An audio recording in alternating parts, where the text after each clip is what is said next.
Hi, everybody.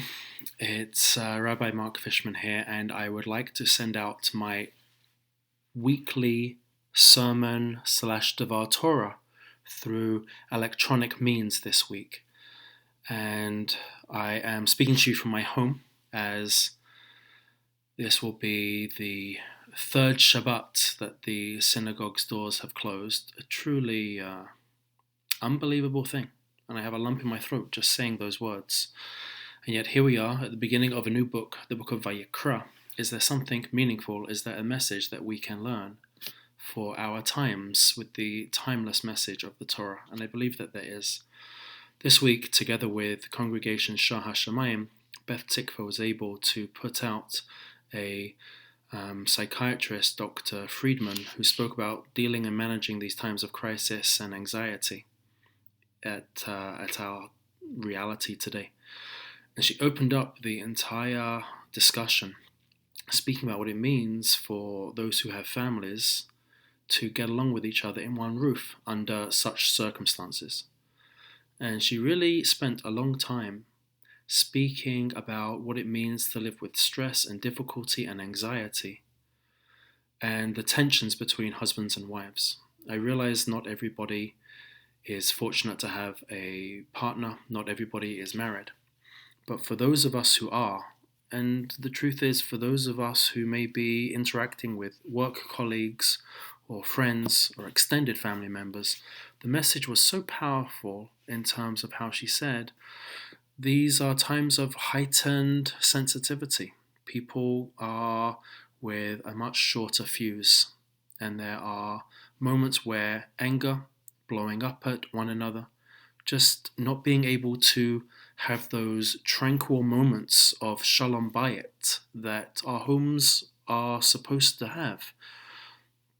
To be aware of this right now, to be cognizant of the fact that we are all experiencing moments of tension, and to be able to keep ourselves in check, to count to 10. She didn't say this is me now adding. To be able to hold our breath, to be able to breathe deeply, to count to 10, to be able to just take ourselves out of the immediacy of the moment and to try to whatever degree possible to just bring ourselves back down into this place of we're doing the right thing, we are self-isolating, and we will get through this.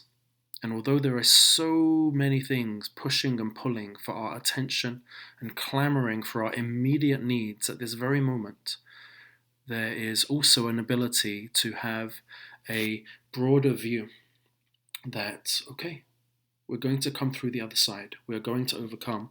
We will be able to survive this and to emerge whole.